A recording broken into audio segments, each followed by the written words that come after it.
আপনারা সাত দিয়ে মাছ থাকার চেষ্টা করবেন না। আপনারা বিভিন্ন জায়গায় বিভিন্ন রকমের যেখানে ইসলামের উপর আঘাত এসেছে সেখানে আপনারা পাইপা করেছেন, কথা বলেন ঠিক কিনা?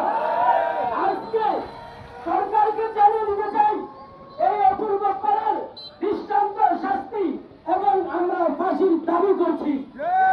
আর যদি আপনি যদি না পারেন, তাওহীদি জনতা যদি একবার যদি খেপে যায়, মনে রাখবেন আপনার মস্তক আর মস্তক থাকবে না, কথা বলে ঠিক কিনা? আমরাই শাস্তি করবো ইনশাআল্লাহ। এই জন্য আবারও বলছি, সরকার মহোদয়কে বলছি যে রক্তের মধ্যে আগুন লাগাবেন না। আমরা মুসলমান পিলারের জাতিরা, আমরা মুসলমান সিংহের জাতি, আমরা ওমরের জাতি, আমরা আবু বকরের জাতি।